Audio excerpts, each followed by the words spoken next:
Welcome to the Spirit of Business, where businesses learn to thrive. I'm your host, Jamie Pritchard, and today my guest is Beth Charles. Beth is the founder and head guru of Beth Charles Coaching. Her programs utilize transformational mindset tools as well as hypnosis. All of the tools are meant to help a client close the gap between where they are now and where they want to be. Beth works with people who are committed to making positive changes in their lives and are willing to do the work to get there. Hello, Beth. How are you? Hi, Jamie. Thanks so much for having me on board this morning. Oh, you're welcome. So, Beth, tell us about the other tools that you use to transform individuals' mindset. Well, the first thing that's really important is helping a client determine what it is that they truly want. Most people know what they don't want and what they don't like, but when they're really pressed to going, what do you want? Right. It's really difficult to come up, for a lot of people, to come up with an answer. I mean, it's a basic human desire to have happiness, peace, joy, freedom from stress. Right. But how to manifest that in their daily lives is part of the challenge. So when I first meet with a client, I spend a lot of time just asking questions, talking, establishing rapport so my client feels safe and secure with me and trusting. And we dig and we dig and we dig and find out what's really going on. One of the precepts of NLP, of neuro-linguistic programming, is that the map is not the territory. When a client comes in with a specific concern, generally that's just the map. And then you've got to start digging down to find out, wait a sec, what's really going on here? What is it that you really want to make change with? So that's the first step. And that takes a little bit of time. So in your experience, you said, it seems to be much easier to tell people, tell you what we don't want versus what we do want. What do you think underlies that? Why is that? Because I can certainly speak to that myself. If you said to me, sure, what don't you want? I could probably rhyme off a list of 10 things. And if you said, what do you want? It's like, I don't know. Why is that such a hard question to answer? Because we are developmentally, genetically, evolutionary-wise programmed to look for the negative. And that goes back to basic survival. You step outside of the mouth of the cave and you're immediately looking for, where's that saber-toothed tiger coming from? Or you're immediately going, well, I need food today. Where am I going to find it? Like, so we're constantly, we've just developed that way. And our society, for the most part, is more open to hearing the negatives than the positives. So therefore, as people, when you're chatting with somebody, you typically will start with what's not working right. Oh yeah, this weather. Oh, and as Canadians, we're great at it. We complain about the summer. We complain about the snow in the winter. We complain about this pandemic situation, and we complain about masks, and and so we are wired to see the negatives. And it takes effort to start seeing the positives and reinforcing and practicing that until it becomes more habitual, to become more optimistic and positive thinking about what you're doing in life. You had mentioned that part of this is evolutionary. I had done some research. I've got a psychology background, and I'm always interested in development. And one of the things that have come out recently, and actually is the importance of the amygdala in our and that is kind of the one part where the fight and flight response resides, and it really hasn't evolved. And one of the things that I'm always very interested in is how that fight and flight response is triggered, whether there is real danger or not. It's like, for example, if I may have an emotional reaction to something somebody says to me, which triggers my amygdala, and it's like danger, there's danger here, and you get that tense feeling in your body. So the question is that something that you're working with to help retrain? Absolutely. Because what happens is habitual behaviors, emotions, your perceptions, your values, your experiences, your memories, etc., all reside in your subconscious mind.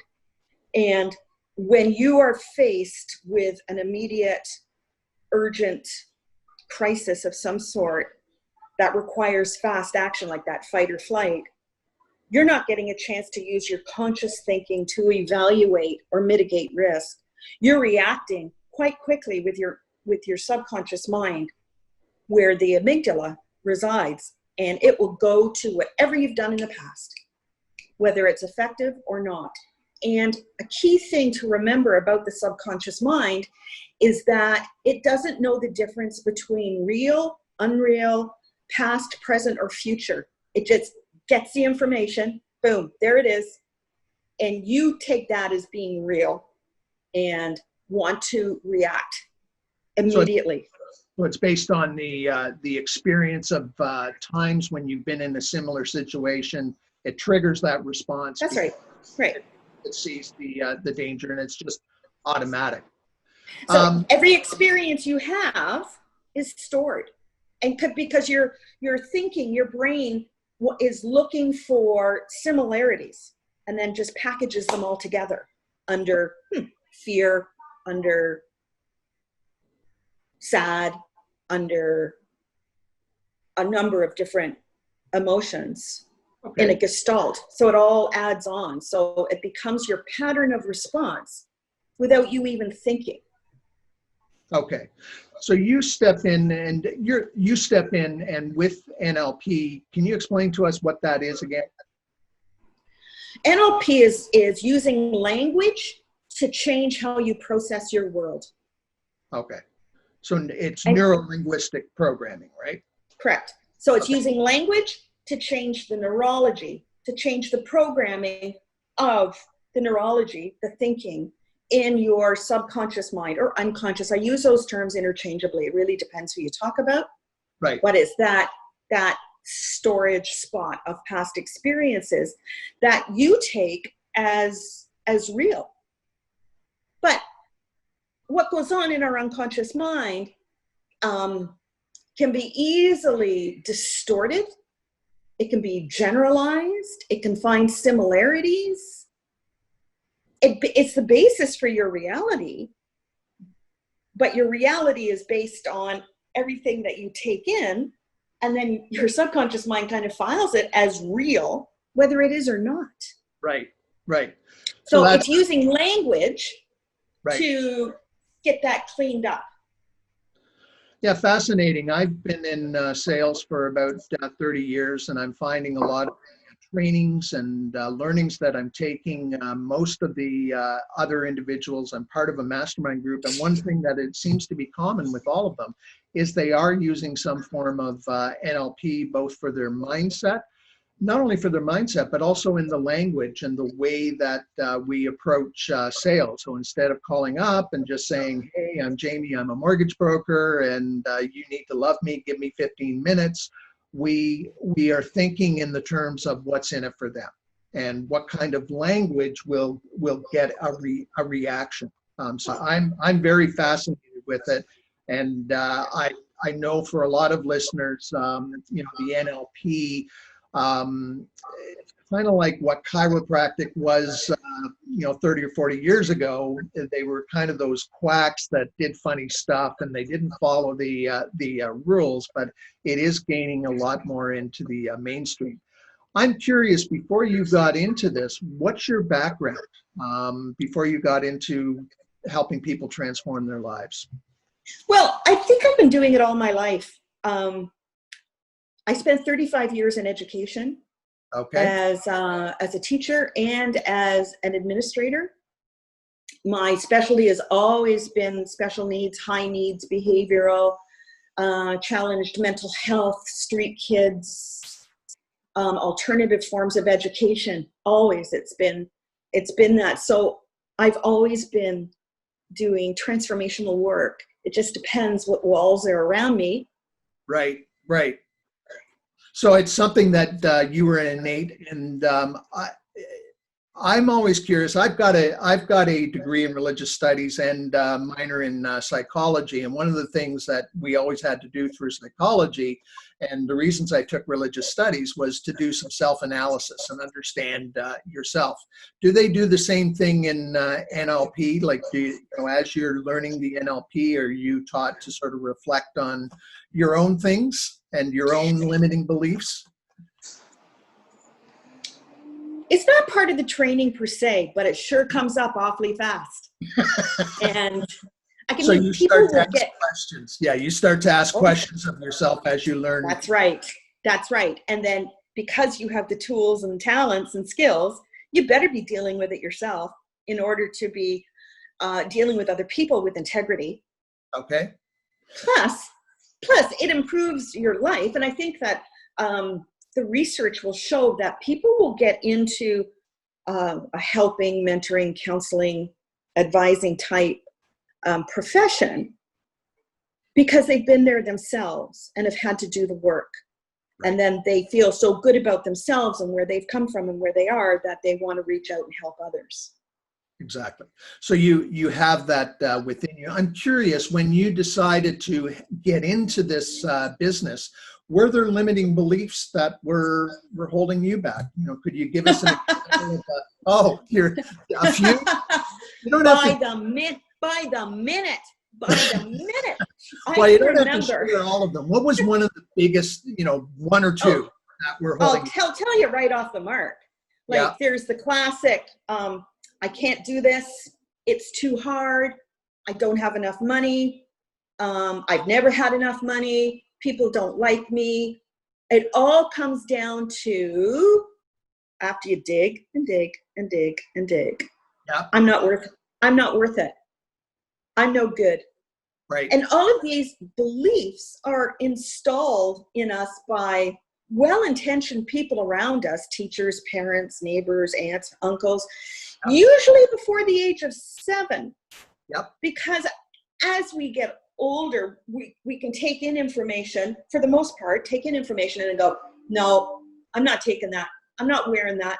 But some people, even as adults, are still exposed to that constant barrage of, you're not good enough. And it's not that they would actually hear those words, but they would use that pattern that they've developed to interpret information coming in to support that limiting belief of, I'm not good enough.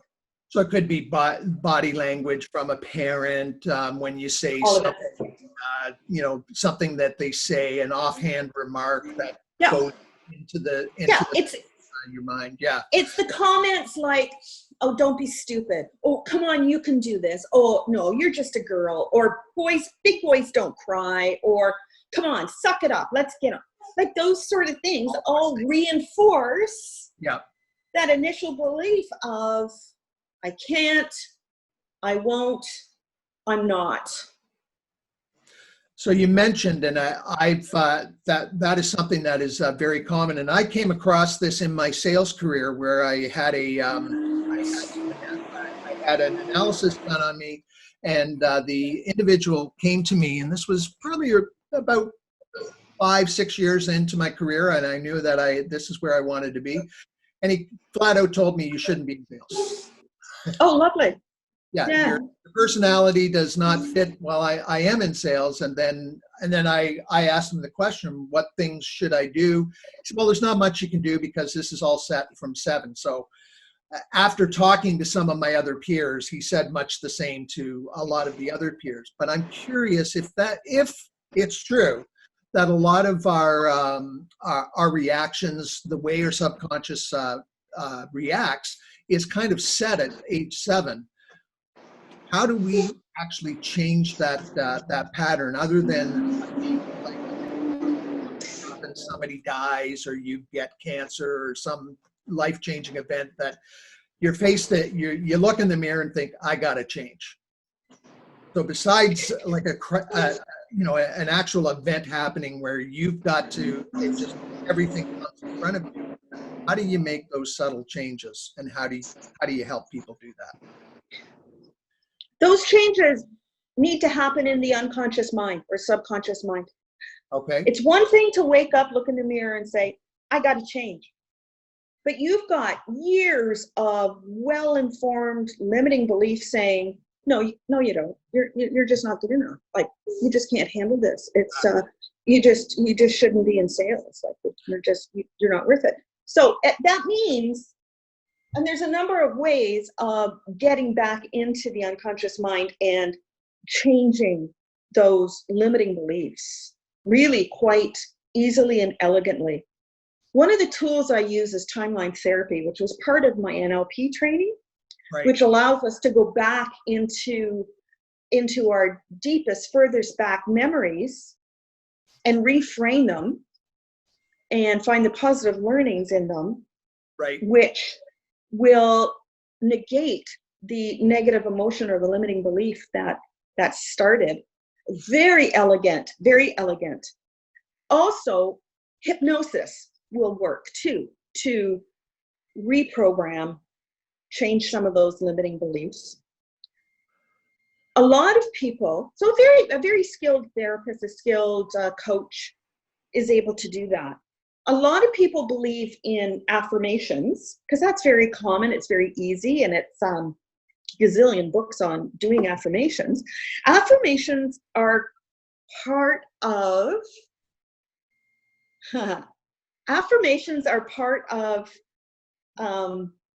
our conscious mind. We think those. Right. But change only happens in the unconscious mind. So you're working at the unconscious level. So what, in my experience, you talked about language, and some of my understanding into I've done a session with you. I've worked in, as I mentioned, I've done some training where we're using NLP. And are there 2 or 3 things that you're actually, like, what I'm thinking is that what I find is language, and understanding, getting that limiting belief out front to say, this is what it is, to understand that you have it, changing the language around it, and then experiencing what the new language, like, sort of reframing it. Is there a process that you would walk through, like, just quite simply? Yes. Okay. Yes. What might that be? Yes. Like 3 or 4 steps? It is having a person going back and finding that first initial situation or event that caused either that limiting belief or caused that first instance of a negative emotion.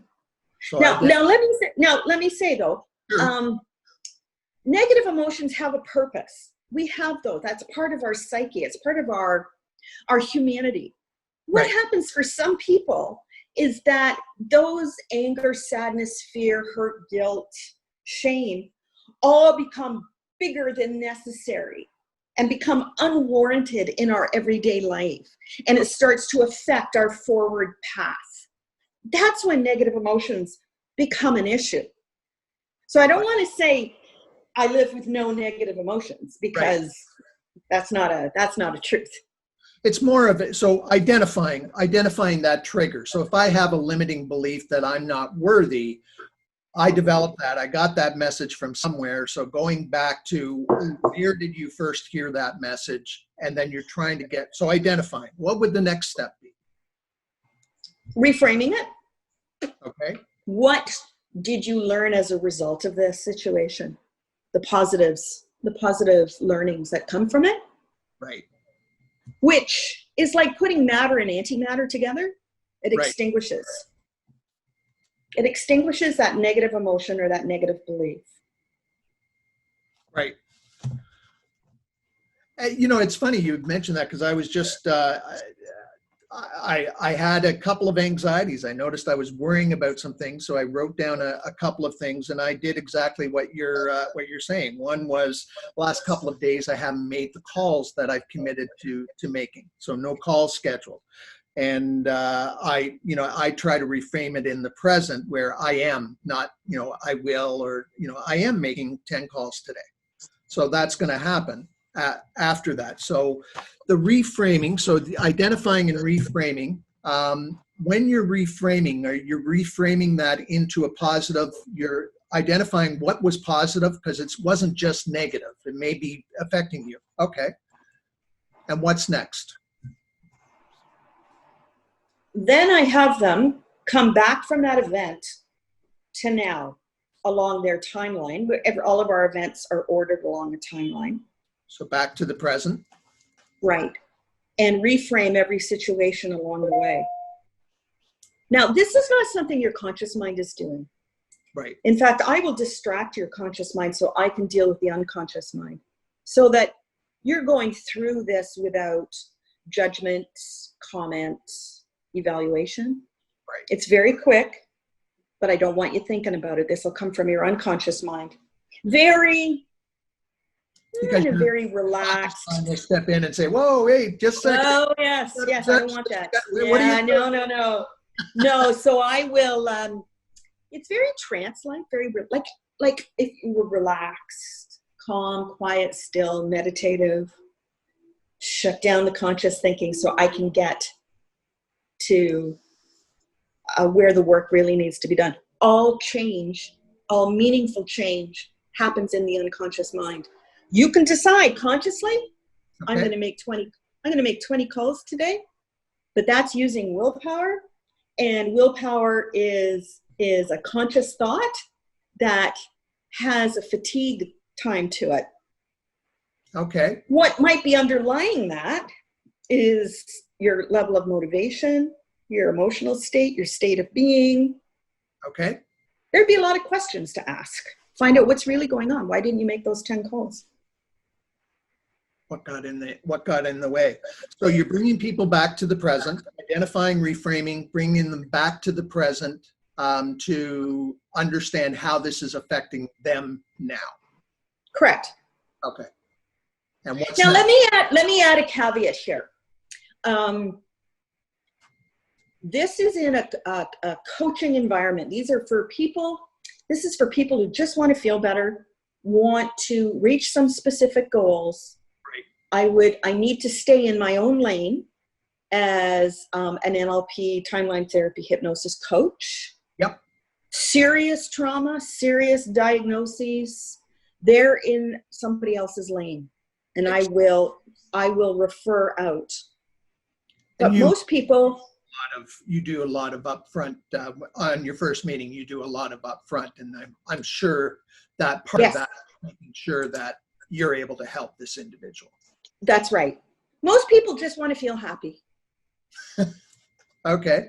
So what do we got to do to get there? What does that mean? What does it look like? What does it smell like? What does it feel like? What is happiness? When have you felt happy before? What if you imagined that last time you felt really happy? And what do you notice in your body right now? Oh, you're feeling happy. That was easy. I really like the connection that you're making to the thoughts, to the feeling, and what's going on in your body. I think that's fascinating. So we've got 3 steps so far: identifying, performing, getting them back to the present, understanding the feeling. Anything else? Yes, I will task a person along the way. This is where a person needs to be committed to making the change. I am not doing the work here. My client is. And I'm like the person on the tarmac at the airport, the 2 big fast lights say, way, no, this way, we're going this, yep, come on, let's land that plane. Might be shiny over there, nope, keep coming. Nope, we're staying right here. That's my job. Okay. It's my client's job to focus on what they want and to follow my instructions and to do the tasks that I give them. For instance, if I'm using anchoring techniques, I will advise my client, okay, 10 times a day, you're going to practice this anchor. Or every day, you're going to notice something beautiful around you, and you're going to use your vision, use your smell, use your touch to ratify that sense of that there's beautiful things out there. Or it could be a task like, once a day, you're going to journal for 5 minutes about what you're feeling that exact moment. It really depends. I'm very client-centered, Everybody's a unique individual. Right. So it depends what tasks I will give them. But the tasks are inherent as part of the change. Okay. And that's basically the process. And this isn't something that some people I've seen have seen results within a week of going through a process like this, and others it may take longer. I would imagine that depends on how deep the tape is, if you will, or what the limiting belief. Yep. How many? But you know, the whole process is very quick, easy, and effortless versus long-term talk therapy. Right. This is not talk therapy. This is a lot of reframing and reprogramming using skills of NLP and timeline therapy. Learning from the past, but not dwelling in the past. Correct. Right. Good. So what's one myth about your profession that you'd like to debunk? Oh, that NLP is quackery. Okay. So tell me more. It's because people don't understand what it is.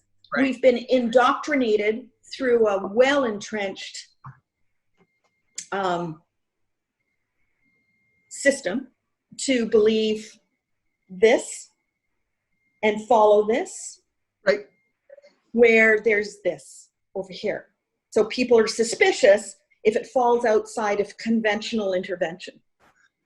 You know, it's funny you should mention that, because this is, I was never a proponent of chiropractic. And I remember growing up, most of my family members, it was much the same as what you talk about, where, no, you should be seeing a medical professional, they know more about it. And now chiropractic, I think, has evolved to where it's not just cracking your back. They do a lot of soft tissue. So they've evolved as a modality.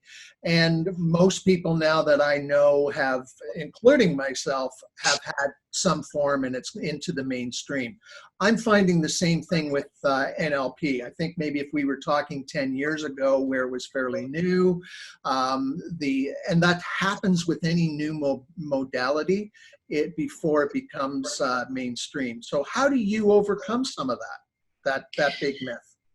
Well, when a person has tried different interventions and modalities and they still aren't having success, right, why not try this?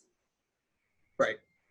So I get it. NLP basically came together in the 60s and 70s in California, right? So it's like, so right off the mark, you've got the kind of this hippie mentality, this kind of very unconventional, non-traditional. Oh, okay, so that's a hard paradigm to start to shift. So I will say to a person, well, has what you've been doing working for you?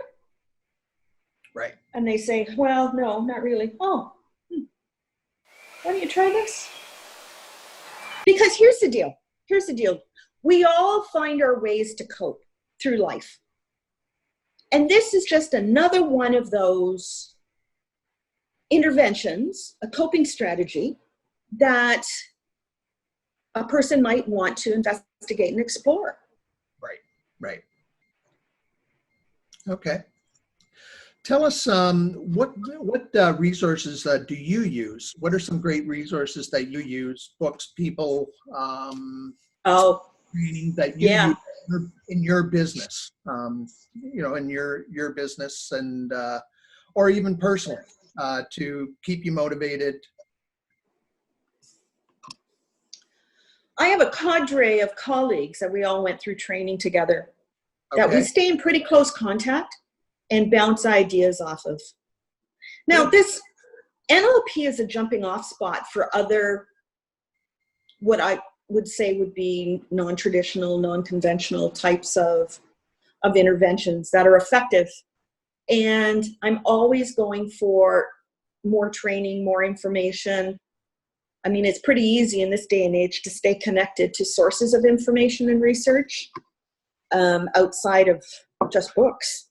right? There's, all the Facebook groups I belong to, and just the other trainings. Once you kind of enter into this, understanding the difference between the conscious mind and the unconscious mind, and how much of our life, 90% of our life actually is being dictated by our unconscious, subconscious mind.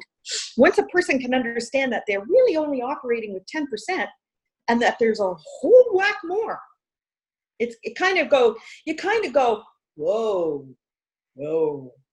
I am finished with just floating through life here, man. I want to be making some substantial changes, and I want to feel good about who I am and what I'm doing, which is my basic premise of helping people, is to help them feel good about who they are and what they're doing.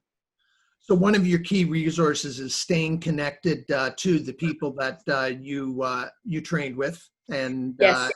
doing that, and also staying connected on what's out there. What are people worrying about, using social media more as a resource for you to understand. Anything else that you use, resources that are helpful? So the social media, friends, textbooks, online courses. Okay. That I use.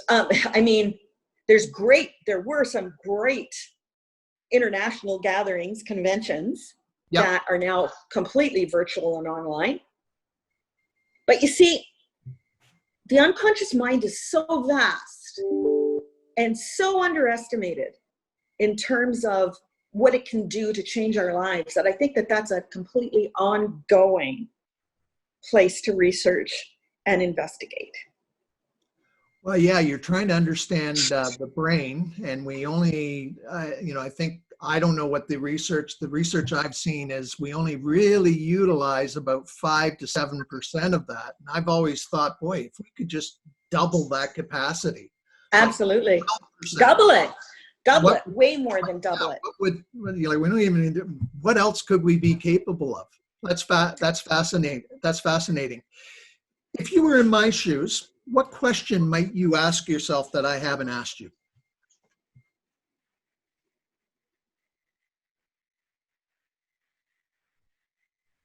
How I handle it.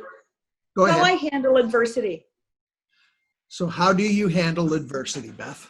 Well, I don't even use the word adversity, Okay. but I know that it's out there, because I think that everything that comes up is a challenge, and it's a challenge to personal growth. Adversity is just a flag going, are you going to stop here? Are you going to go back to the way you were? Or are you going to move forward and make the changes, both consciously and unconsciously, that you need to make in order to get to that next step in life for you? So I welcome adversity.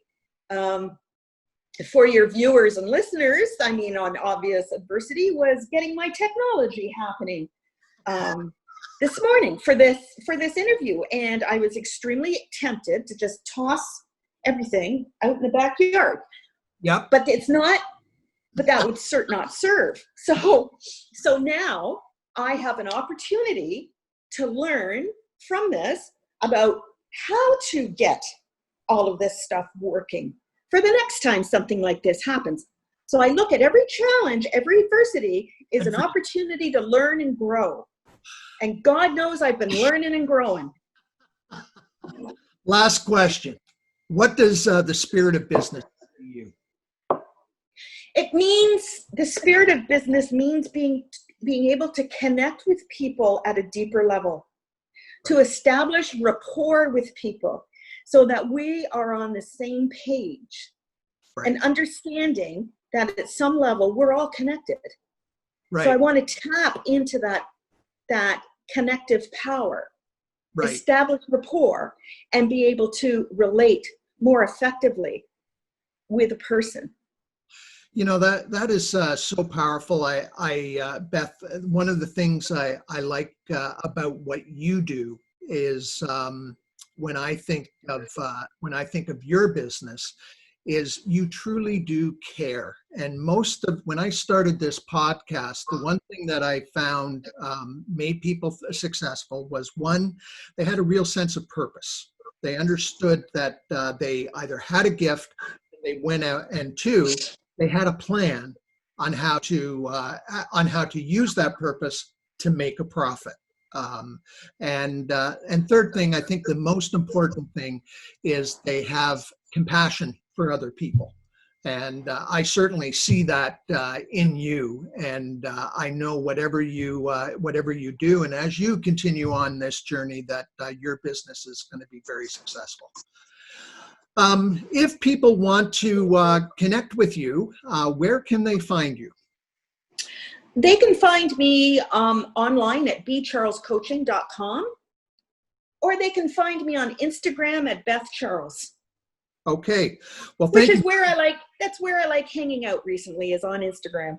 Okay. So we'll check that out. Thank you very much for your time and talking to us about the importance of NLP and retraining our unconscious mind.